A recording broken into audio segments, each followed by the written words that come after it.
Hi, happy Monday. It's great to start the week off in the NSE with you all. Hello and welcome to the Brooklyn Rail's 1025th New Social Environment. I'm Eleanor, Programs Associate here at the Rail, and today I have the huge pleasure and privilege of being your MC for a conversation with Peter Nadin and Jessica Holmes. And now I will introduce our guest and host for today. A painter, sculptor, and poet whose work explores the practice of mark and image making as fundamental evolutionary human function. Peter Nadin is the son of a sea captain whose family roots stretch back centuries in Northwest England. Nadin's work has been included in numerous exhibitions and public and private collections, including the Metropolitan Museum of Art, the Museum of Modern Art, the Yale Center for British Art, and the Centre Pompidou. Our host today, writer, editor, and critic Jessica Holmes, writes regularly for Bomb Hyperallergic and the Brooklyn Rail, where she also edits the ArTonic column. Recent exhibition catalogs include Judith Braun, My Pleasure, and Ellsworth Osby, Somewhere in Space, paintings from 1960s and 1970s. Previously, she served as editor-in-chief in the arts publication Degree Critical, and for nearly 2 decades, she has worked for the Calder Foundation, including 6 years as its deputy director. Peter and Jess, thank you so much for joining us today. And then it's my honor to pass it over to you. Jess, thank you. Eleanor, thanks so much for that nice introduction. Peter, it's great to see you here today, and thank you everyone out there in Zoom land for joining us. So we have a beautiful roster of images, and I thought we could begin, Peter, by maybe just foregrounding for the audience your long career and taking a look at some of your older work before we launch into your current show, The Invisible World at Off Paradise. So we have this work, View To or the Artist, which goes back several decades. And maybe you could start by just telling us a little bit about this work and also a bit about the earlier part of your career. Thank you. Yeah. So this painting was part of a series that I did called Views. And this particular painting, so it started off, I'd been doing paintings before. The paintings tend to go in cycles. And the ones I was doing before were called still life paintings.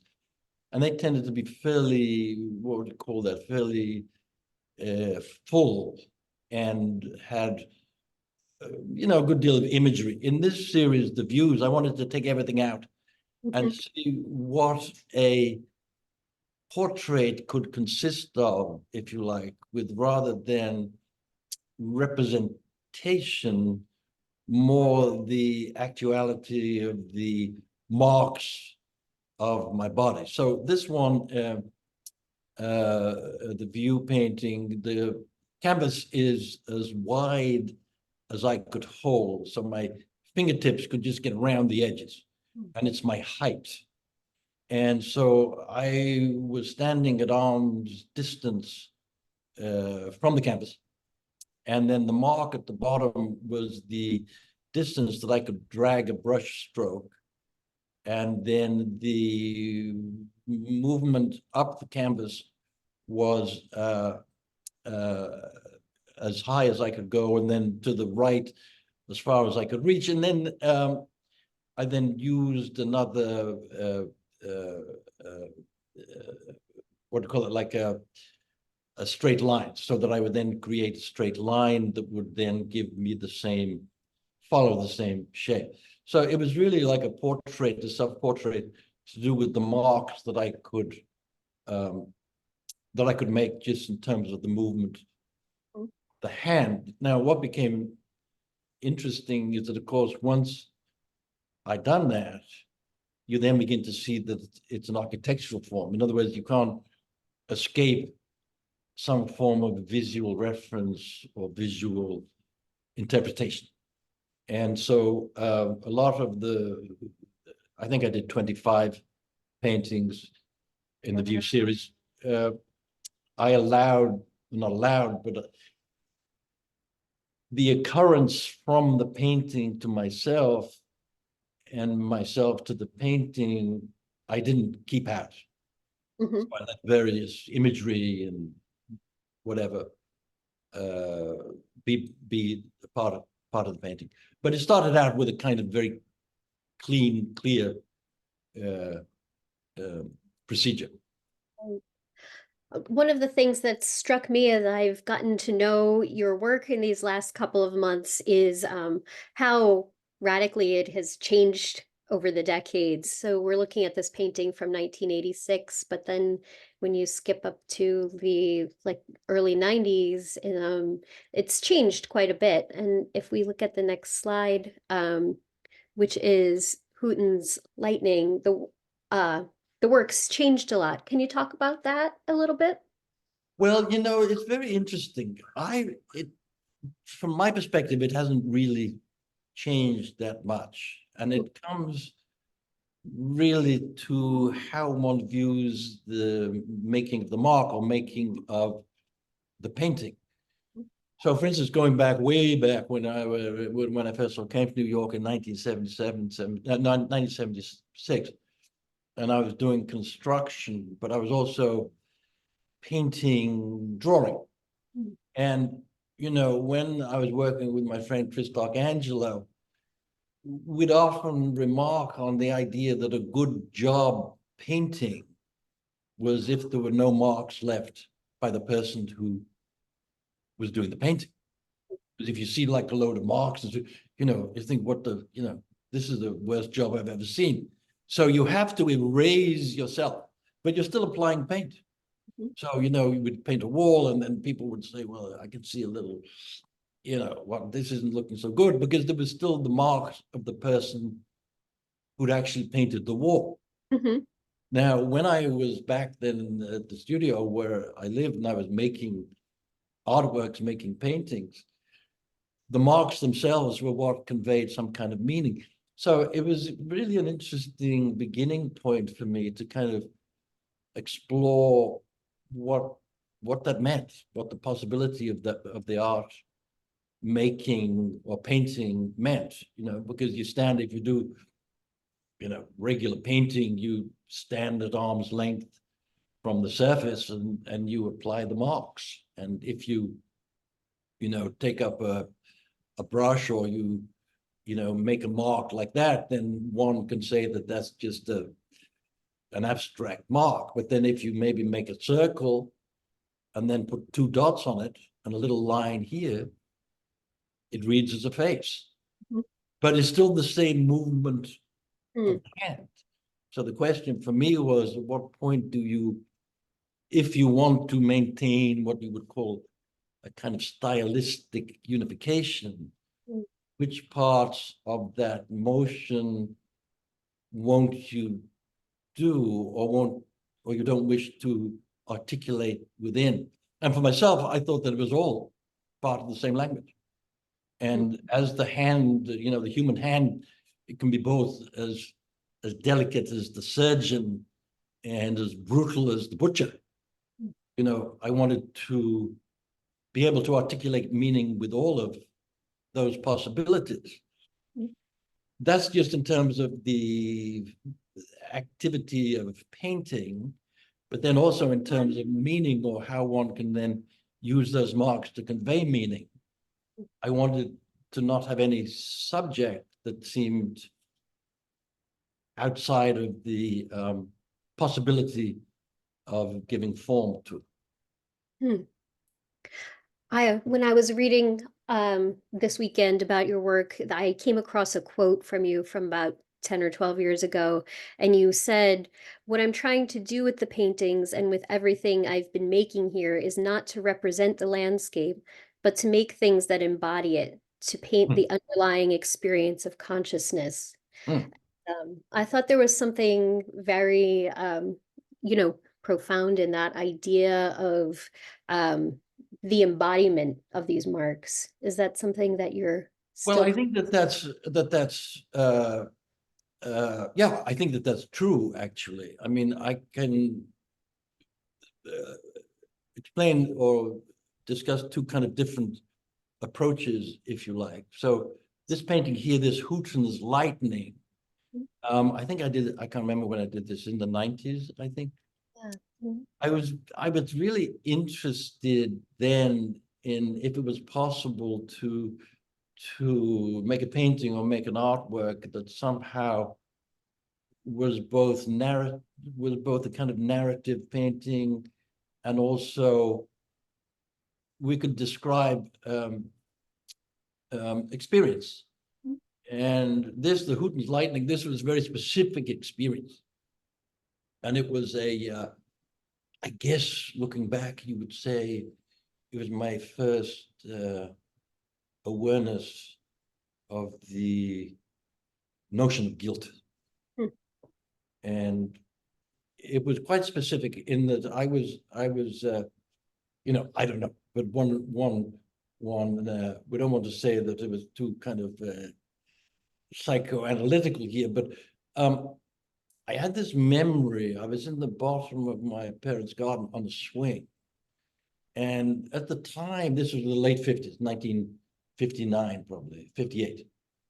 And at the time, they had this, what they called the aerodrome, Houghton, where they would have these lightning jets that would come over. It wasn't like an airport, it was a military thing. And they would come over very, very low over the tops of the trees. It was extraordinary sound and experience. And I remember as a child thinking, if the plane was to crash, I could be involved in the rescue. But then I felt the plane crashed. They'd know I did it. And so the sense then of guilt, that there may be something guilty in what one wishes for, was kind of the first time that I experienced that. So it was a challenge of, is that possible to really represent in a painting? I don't know. It was my shot at it, where we have the child on the swing, you have the kind of fearful figure at the background, you have the rescue with the helicopter. So it was an attempt at a narrative painting that had very specific resonances. Now, back to your earlier question, if one goes for the embodiment of the landscape, if you like, I remember I was doing a series of painting called the Mark series, and that was when I was up on the farm, and I don't know, probably 15 years ago or so, and keeping bees. And when you go into the bee hive, or I went in on this particular day, I went into the beehive, and with the smoker, you get this incredible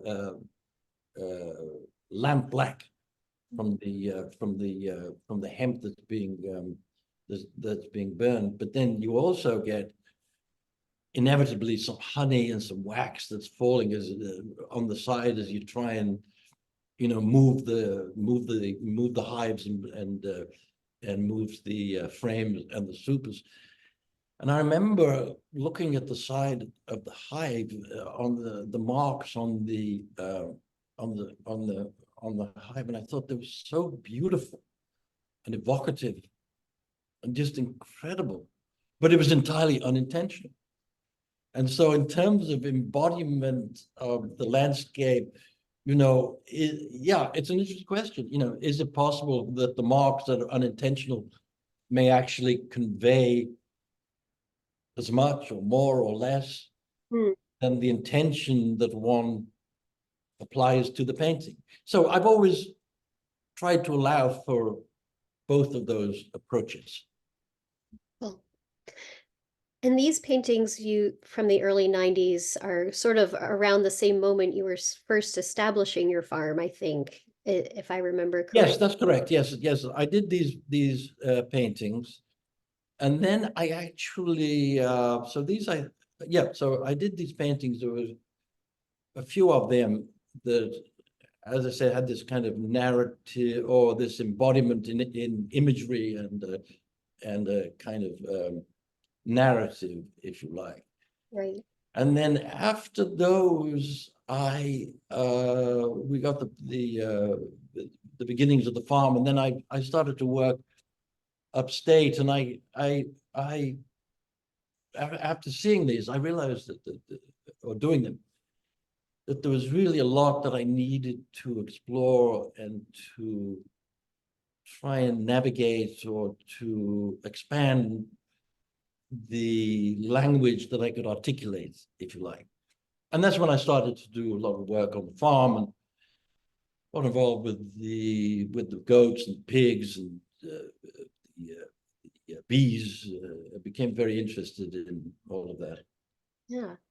I think maybe in case our audience isn't familiar, you've been living and running on a working farm now for, what is it, nearly 30 years? I That's think. correct, yes.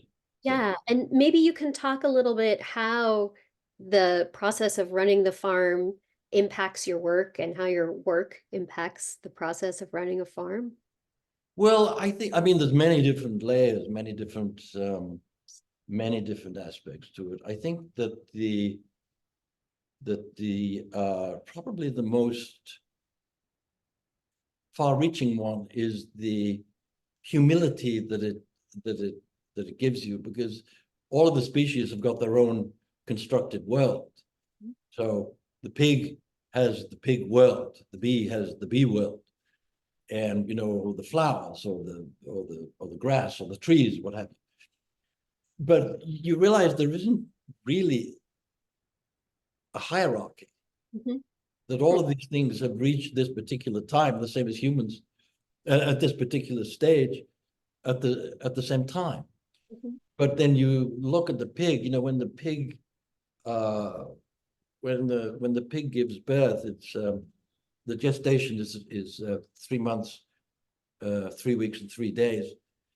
They normally have maybe 10 to 14 or 15, and when the pigs are born, there's a kind of, it seems to be some kind of inbuilt variety of the way that they behave. Some will come out and immediately go to the breast. Another one will come out and just wander around like, what happened? And then another one will be kind of, nonchalant, doesn't really care. And then another one will maybe not survive. Mm-hmm. But that cycle tends to recur through all of the pregnancies of the pig. So seeing that, I think, and it's the same kind of thing with all the animals, Mm-hmm. gives a sense of proportion, if you like, to human experience. And I think it's kind of humbling, and I think that would be certainly a very important aspect. I think one of the things that strikes me about the work that I've seen more recently is that I see this not hierarchical, your position of not being hierarchical according to perspective. And so I think there's something very interesting about how your work, like, for example, you'll have, Eleanor, if you can go to the next slide, this one with, you have the truck, which is like a human perspective, but then also the plants in the beginning, in the front, which are really sort of almost consuming the painting, and their perspective is equally important here. And then, very true. yeah. In this particular bit, well, just going back to that other point, I realized after being on the doing stuff with the farm, that there isn't, or I think at its best, there isn't, or the one strives for an equilibrium in that the farmer is really another animal on the farm. And one may say, yes, one could do this or one could do that. But at the end of the day, it's just another animal. And, we're trying to give form or give shape or give meaning to whatever the experience of having consciousness or being is. But I think there's a very good shot that the pig feels the same way, or bee feels the same way, or the goat. You know, they're doing what they're obliged to do in their goatness as we are as humans. So this particular one here, these were paintings that I did up in the up on the farm, and these ones are quite specific in terms of the landscape and also the narrative. So this is my friend Kurt and Mert, who have a landscaping business. It's really not landscaping, it's a dozer. So they have a dozer and they come in and they, you know, whatever, put in foundations or do this or that. And in the same time, I have a greenhouse up there and working a lot with citrus. And it was interesting that human activity, for me anyway, that human activity with Kurt and Mert and the dozer, and then the greenhouse with the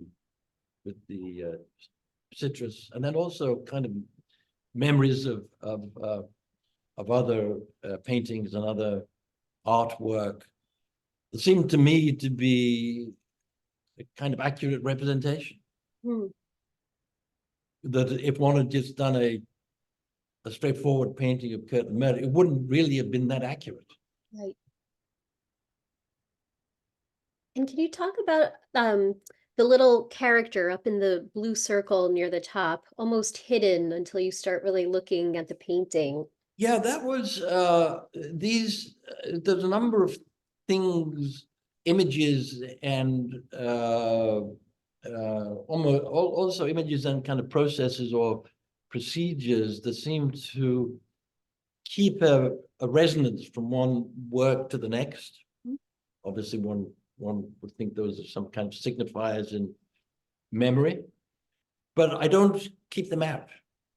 So if it appears that that particular emblem of memory or emblem of whatever thought or experience is occurring, and it appears to make sense within the overall goal of the painting, even though it's stylistically perhaps not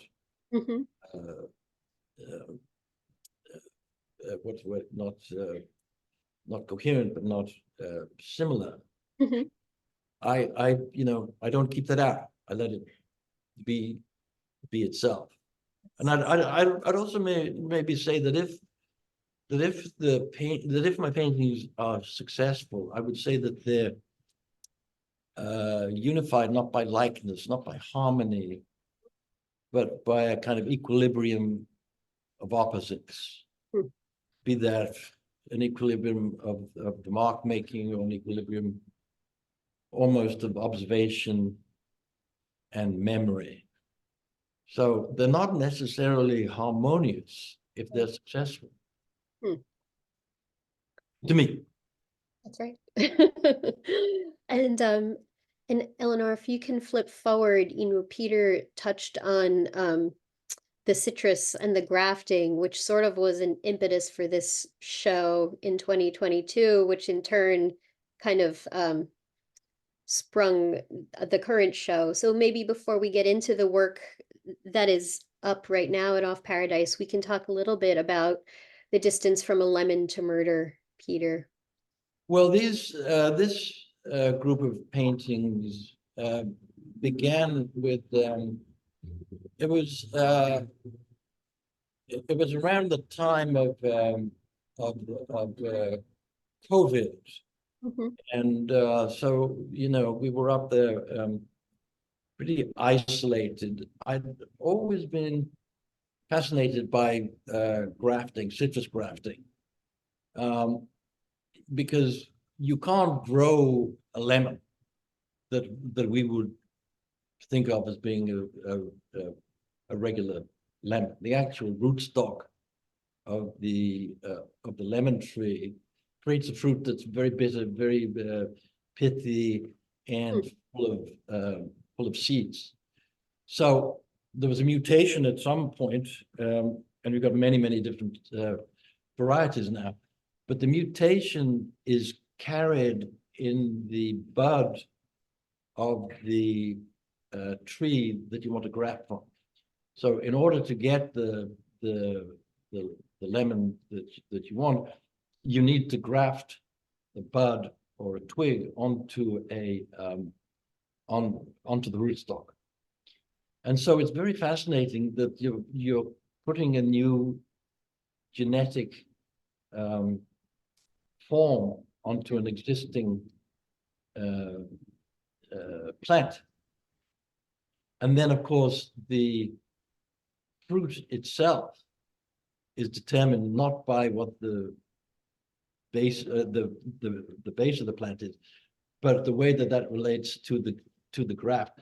And so I was very curious about that, and it becomes really fascinating with the whole business of, like, you know, the genetics of it, and then there's another level to it of like how the pollination can then create another hybrid if the plants that are being pollinated are kind of isolated. So it was I became very interested in that, and I've done citrus grafting for some time. In fact, I was just grafting the other week trying to get a bergamot, which is very hard. At least I find it very hard to get the bergamot to take, but we're giving it another try. We'll see if it works, and also yuzu. But then what was interesting to me is that, so the greenhouse is adjacent to my studio there. And what was curious is that when I'm seeing the lemon and when I'm working on the lemon, it's very direct. But then when I'm in the studio, then what of the lemon do I take with me? I mean, I assume that the lemon is still there in the greenhouse. I assume that the procedures are still the same. But when I'm not there, what is it that I then take of that experience into the studio when the actuality of the visual image isn't there? And I found that really fascinating. You know, what remains of the observation and what is then consigned to memory, or how does that memory manifest itself? Because we don't, you know, there's no light in the brain, there's no air in the brain, there's certainly no color. I mean, there's color in the brain, but there isn't in the ocular system. So I was trying then to paint the reality of that experience. In other words, it sounds a little weird, but to paint the subject that I don't see, but is still present and still real. And so that's kind of what these paintings were about. I find grafting such an apt metaphor, because when I look at these paintings, it's almost as if you're grafting an enchanted world onto the material world in a way. Kind of true, actually. Yeah, kind of true. I mean, that wasn't kind of upmost in my mind, but certainly the idea that you create a world from, you know, the sum total of experience and memory and observation. I think that's quite true. I think it's a challenge to try and give it form and give it coherence, and yeah, but that's the challenge, and that of course back to your earlier observation or the earlier quote, is that's kind of one of the big aspects of consciousness. That's right. Are we really here? Pretty big one. It's a big one. That's a big one. And so now we're looking at works from your show that's up right now, The Invisible World. Yes. And maybe you can talk a little broadly about this body of work as a whole. And from what I remember us talking about a few weeks ago, it sort of was I don't know if continuation is the right word, but the From a Lemon to a Murder was sort of the jumping off point for this next body of work. Yes, it was a continuation really, because that area of where observation not meets, but conjoins with memory and with experience and with the stored knowledge of whatever thoughts or ideas or whatever, where that observation meets is a very interesting area, because that's where we begin to create the world that we inhabit as ourselves, as individuals. But it's not, I don't know that that's given form. So one can talk in terms of the kind of ocular reality of, I guess you'd call it a realist painting. But the ocular reality doesn't really give you the reality of the experience or the reality of how one perceives that apparent reality. So the invisible world for me is that area where it's not ocular, it's invisible, but it's still present. And then to try and make that invisible world visible, if you like, was the motivation of the work, and also the challenge. And so a lot of these, not a lot of them, but a number of the paintings were how how things look, or how things appear, or how things resonate when you've seen them but no longer see them. Right. So, and that of course is a large part of experience. I mean, I'm sitting here at Natasha's gallery, and I see the painting, but then I look the other way, I don't see the painting. Right. It's a very simple statement of fact, but how does that then exist? I assume that it exists in the same manner, but if I don't see it visually in an ocular fashion, how then does that exist within the mind, if you like, or within the cognitive mechanism? And so one of the ones I did, which I think addresses that, was in Cuba, painting I did in Cuba. I don't know if we have a slide of that, do we? Is it let's see, is it How I Look, What I See? Yeah, that's right. Yeah, let's flip to that one. Yeah. It's number 38. That seems to be kind of pertinent, yeah. Yeah. Here we go. So this was really, so this is called How I Look, What I See in Baracoa when I'm not there. Self-portrait in absentia. So it's it was an interesting challenge, because I wasn't there when I did the painting, but by the same token, I don't know, for a self-portrait, it can be anything other than a self-portrait in absentia. But if you're relying on the ocular representation, that isn't really how you look, or even how you are. So I thought it was a very interesting challenge for me, anyway, to try and figure out how I would look, if you like, when I wasn't there, even though it may seem a little absurd. And how does this work relate to the other self-portrait that's in the show, which is actually a sculpture? Oh, well, that's interesting, because that's a shoe that I've had for probably 8 or 9 years, that I wore. Yeah, very comfortable pair of shoes. And so I first of all wear them in the city, and then as they get older, they begin to wear out. And as I was doing that self-portrait, the Baracoa self-portrait, it occurred to me that actually maybe the shoe Hmm. may be a very accurate self-portrait in terms of the marks of the body. Almost back to that first painting, that view, that view painting. So the shoe was then cast by my friend, really great bronze cast, Esnik. And so I wanted to have both the shoe and the mark of my foot or the body, what they'd left with the shoe, and also like a portrait that I then painted that was in the shoe itself. Right.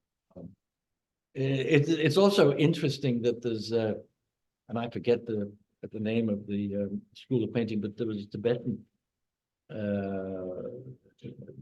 monks when they would go to these particular monasteries, as they were walking around many centuries ago, as they were walking around the landscape barefooted, they would draw the people of the monastery would draw around the feet of the monk as a portrait of them, because the feet had the marks or the elements of their experience, and they could recognize them from their feet. It's kind of interesting. I mean, we tend to focus on the face, Right. but maybe the face isn't giving us the full range of possible representation. Sure. I mean, when I look at this shoe, I feel like it has such a history embedded in it. Well, it really does.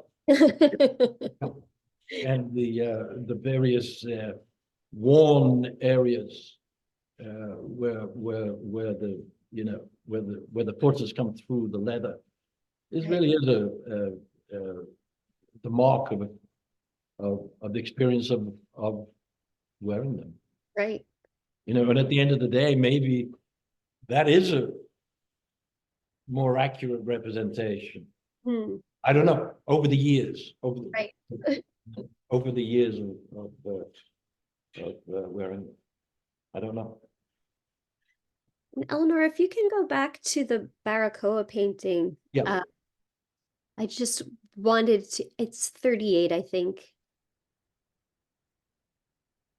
Because this is a good example too, where you have text embedded into the painting. Yeah. And in case everyone out there doesn't know, Peter has been writing poetry just about as long as he's been painting. And I just wonder if you can talk about how text plays a role in your work, when it does play a role. It's always played a role. Often the word or the language or the association of words or letters will be an entry point into a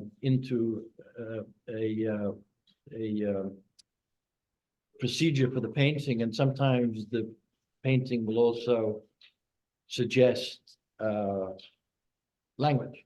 And then sometimes it could be as simple, like in some of these marks, it can almost be the beginning of a word or the beginning of a letter or the beginning of something within the alphabet. So it's all related. It's just a matter of what's brought forward in any particular painting and what's kind of left in the background, if you like, in terms of intention. So certainly all the marks could be seen as kind of proto words or it may move in that direction, it may not.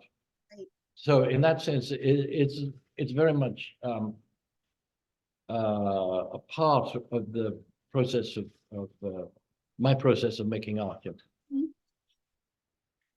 And I feel like since you're sitting in front of it, we really have to talk about the donkeys. Yes. Thing. Well, that's can we see that one? Yes, could we bring that one up, Eleanor? It's remind me the title, Peter, and we'll pull it up. Oh, it's what's the title? Sharky's Donkey? Yeah, Enchanted World. Number 42. Well, this is really quite a specific Mm. painting in the outside my studio. There's a pond that has these fish, the red fish, golden ore. And obviously when I'm looking at the pond, the fish are in the water. But as soon as I turn away, the fish exist in the mind. Right. We assume they're still in the water, but we don't know. Then once I begin to paint, and I use the mark of the red paint, then that could either be just a mark or it could be indeed the fish. Mhm. And so I was interested how the fish might leave the pond and then, if you like, move in this mental or cognitive space. And then my neighbor, Shockey, who has a farm that's adjacent to us, he used to be a detective, very interesting fellow. He used to be a detective in the South Bronx for many, many years and is up farming now. And so those are his two donkeys. And then we can see that as the fish leaves the pond, on a little cliff, the Sharky, that's a portrait of Sharky. Sharky's catching one of the fish as they're heading up to a kind of mountain retreat. And I suppose it was I don't know what it was. I mean, I wouldn't want to interpret it, but the fish were moving to a beautiful resolution to their fishdom. Right. So anyway, yeah. So it was an interest, or it was, yeah. There were many different elements and aspects to it, but it was very much grounded in the subject matter. Up there with Sharky with his donkey, the fish in the pond, Mhm.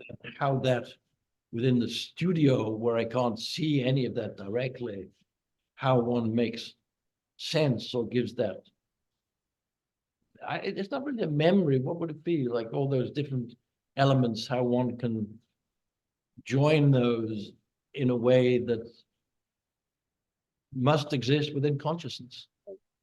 I think the idea of expressing something that you're not physically looking at means that you can almost paint it however you want. Well, Because that's very true. However, at least when I do it, there's when you reach a point of brightness. Mhm. In other words, if it's just a load of stuff thrown around,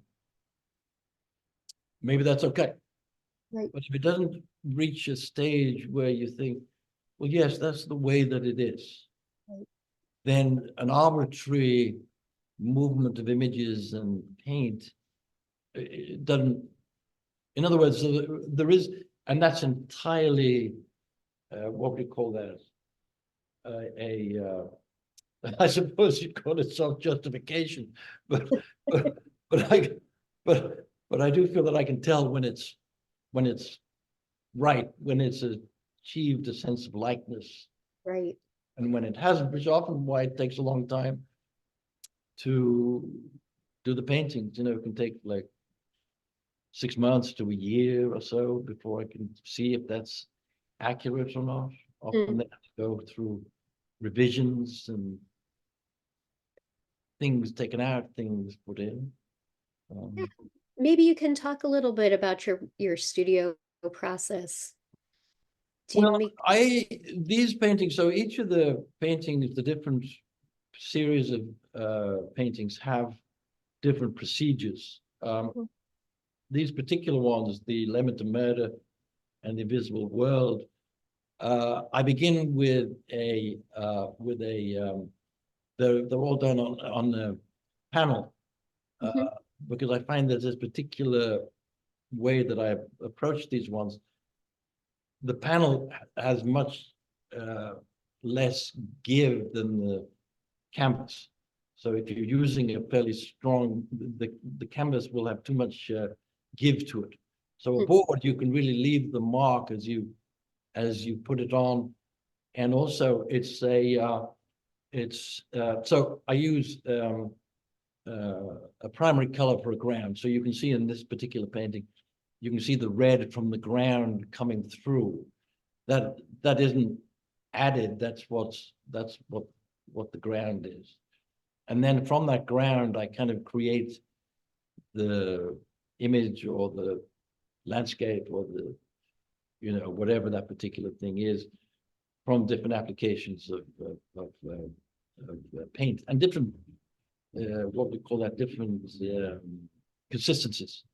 So some will be very thin over the ground, some will be very opaque. Mhm. And then hopefully that will then mirror the kind of way that the image resonates cognitively. I see. And can we switch over to number 31? Because I just think everyone will really want to see this work. There's so much going on here, and the title is so intriguing. Maybe you can tell us a little bit about this one. Well, this one is the Garden of Eden, and it was an interesting thing to approach because obviously each culture or each generation or what have you will present the Garden of Eden in their own way. So a Renaissance representation of the Garden of Eden will have what was known as the Renaissance, but you're not going to get mechanical aspects. But then there's no reason why the conception of the Garden of Eden in a contemporary world shouldn't have utilities, shouldn't have whatever it might be that we consider essential to the idea of paradise. Right. So this was the figure at the front is Adam installing utilities to the Garden of Eden. And then we have a quote from Masaccio, the Adam and Eve being expelled from paradise. And then we also have, there was a little bit of a surprise that showed up. The English, there's a Cockney tradition of what they call the pearly queens, where they have these coats with elaborate kind of, I guess the embroidery or buttons or something. So I put in a couple of those, and then underneath it all, we have the devil's fire. Right. Coming out from the culvert, which a lot of culverts on the pond to manage the water.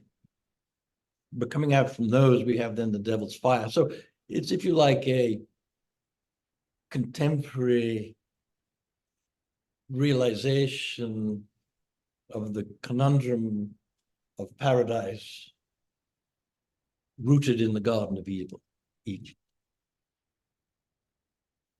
And the other one I really wanted to talk about, because I remember you telling me a story about it, was the programmer, which looks very. Oh yeah, the programmer. Yeah. That's Eleanor, if you can flip to number 44, I'd love to hear about this woman. this was so the figure, the front figure was when I was in Cuba, I did a number of sculptures there, and one of them was in a little park. I can't remember the name of the place now. And I was photographing the sculpture, and then unbeknownst to me, this figure walked in front of the sculpture. And then when I looked at the photograph, I thought it was, fascinating that here was someone, I had no idea what they were doing there. I'd never met them. I'd never see them again. I'd never have any sense of who or what they were or what they thought.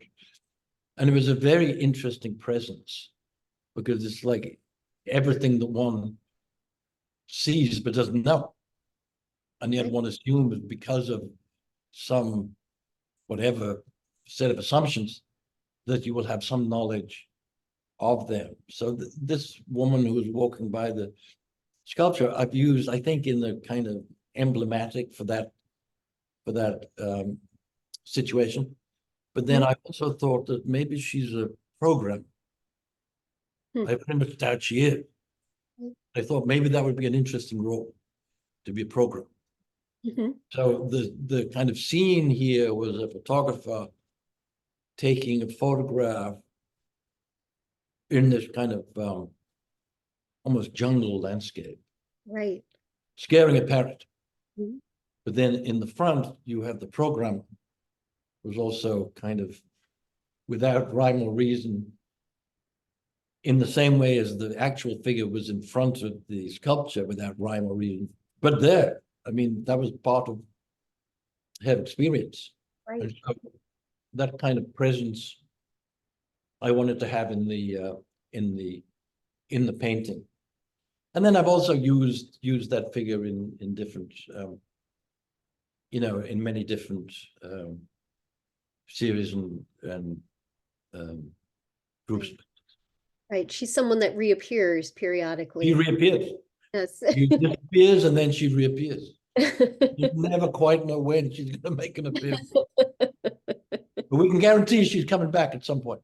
It's fascinating to think if she only knew that she's been featured in so Well, many. you see, that's very interesting, isn't it? Yeah. It also makes you wonder what memories or thoughts that one may have of oneself or whoever, like someone who saw something at some point that may have something to do with oneself, but one knows nothing about. Right. Right. Or one of those memories where, it's something that happened for 5 minutes in your life, and for some reason it imprints in your brain and you Well, very true. the rest of your life, right? Very, very true. And many of those things have a great not a great impact, but a great presence, and they may be seemingly kind of arbitrary, like a view of something or other, or a certain smell, or a certain memory, and of course those lead to the recurrence of many other memories, Right. in the kind of Proustian fashion.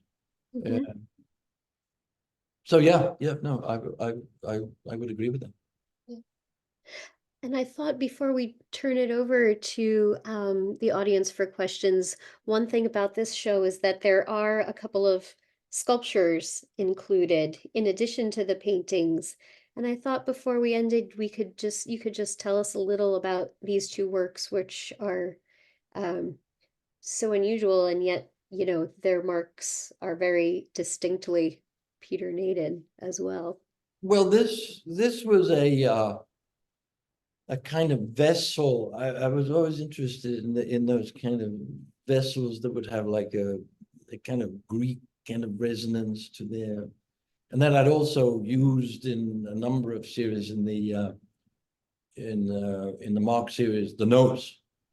So there was again putting these things together that one hopes would make some kind of coherent whole. So it was like the landscape decorating this vessel with the nose, and then the subject of the fish.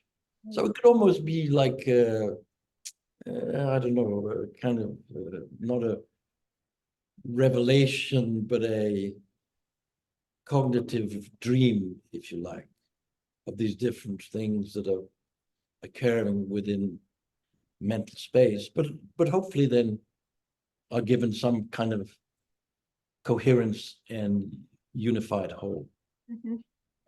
And the other one was almost like a barrel, like an oil barrel. Right. It was a little bit of a counterpoint in terms of its cultural resonance to this kind of vessel, but with the same landscape and subject matter. That's at slide number 30. We can just look at that really quickly so the audience can see their resonance. There it is. It's the fish and the pond, landscape, nose. And to tie it all back in, I mean, it's an inanimate object that has been embodied with this nose. You've grafted Very it true. Very onto. Very true. It's another case of grafting right there. It's another case of grafting right there. Yeah, very true. It's another case of grafting. Yeah. That might be the lesson of the whole thing. It's That's all right. another case of grafting. Well, Peter, this has been a wonderful talk, and I just want to thank you for taking the time to chat with me today. Well, thank you very much. I've thoroughly enjoyed it. Hopefully it made a little bit of sense here and there, but one does the best one can. You've given me lots to think about for the rest of the day. All right, well, that's good. And I hope the audience too. I'm going to give it to Eleanor to see if there are some questions from the audience for you. Great. Okay. Yeah, thank you so much, Jessica, and thank you, Peter. This has been a really lovely conversation. And Peter, the work is just so stunning. Congratulations. Thank you very much. It was so fantastic to hear the work come to life through this conversation. We've got just a few questions today, and our first question is going to be from GE. GE, please feel free to unmute. Thank you, Eleanor. Thank you, Jessica, and thank you, Peter. So many ideas today. They just rhizome right out. Thank you. Peter, do you see your work as a kind of transubstantiation because of the way it windows into and is sort of an overt offering of soul? Well, that's a really interesting question. I would yes, I would say that that's quite true. Although, what would you call that? It would be a tough one to try and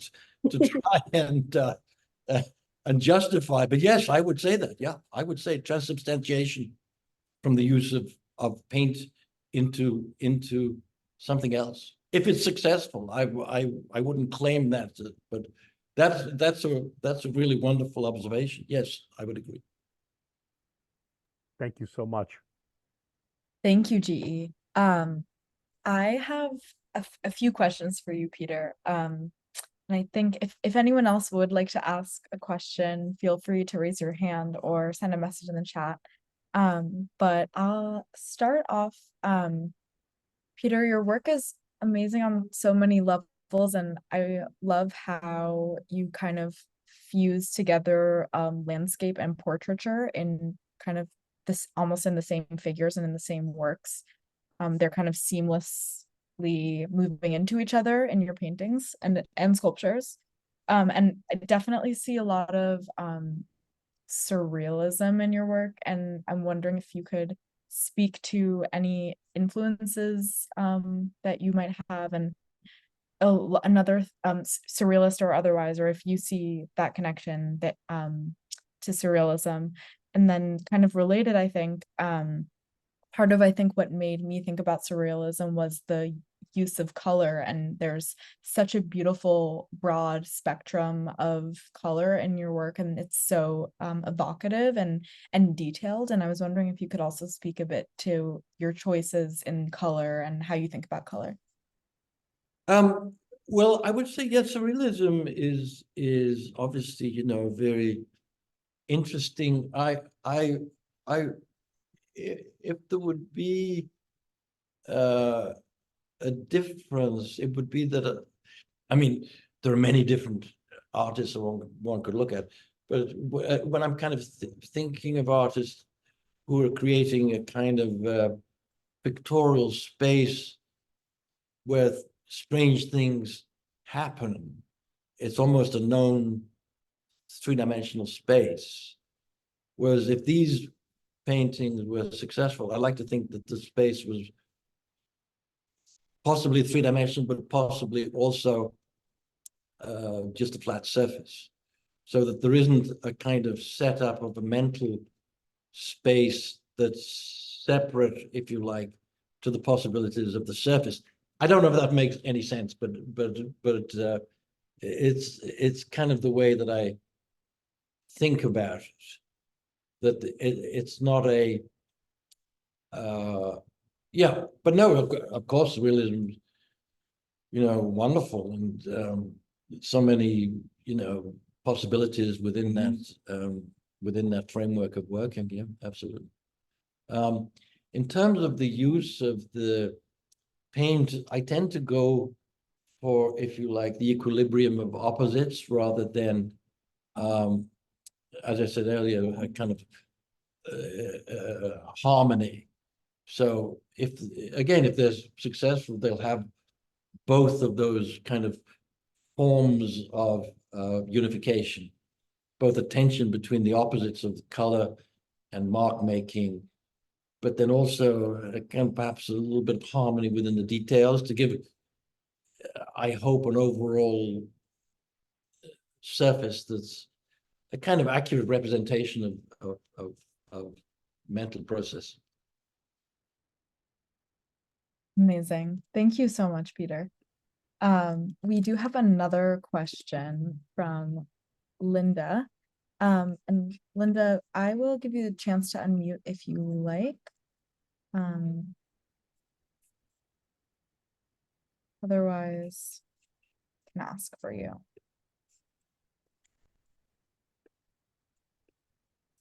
Maybe I'll ask on Linda's behalf. Linda wrote, I'm curious about the role of narrative in your work, and also, do you add working from life into your studio practice?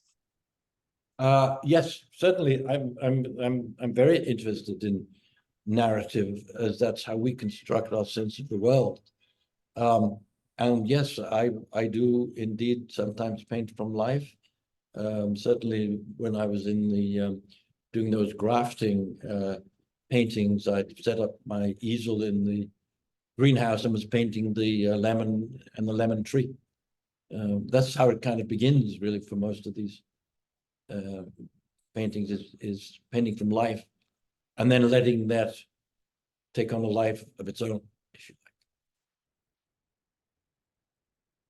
Wonderful. Thank you, Linda, for that question. And thank you so much, Peter, for taking our questions today. That will conclude our Q&A portion. And now I am so thrilled to turn it back over to Peter for a reading. So this was a poem that maybe has some relevance to what we've been talking about in terms of the articulation of meaning through the narrative, kind of grounded in the self and through experience. This I wrote, I think, in I don't know, 2016 or 2017, around there. Anyway, it's called Fake I Calls Real Me You. I, you, know. I know. I know. You know what? 10,000 crows glide above 10,000 histories, hidden beneath the blanket of fresh snow. Black crow, white snow. Flesh productions of flesh. I've got teeth, you've got meat, let's eat. My nose sniffs black oil on Houghton Street, oily water, smooths the cratered road. The spray of taxi wheels soaks the weatherman. I read the weather, I read the news, but stare at my sodden shoes. Wet soles compact melting snow and skate the white tile floor. I wait to sit silent in the damp, in the dark, stranger-full room.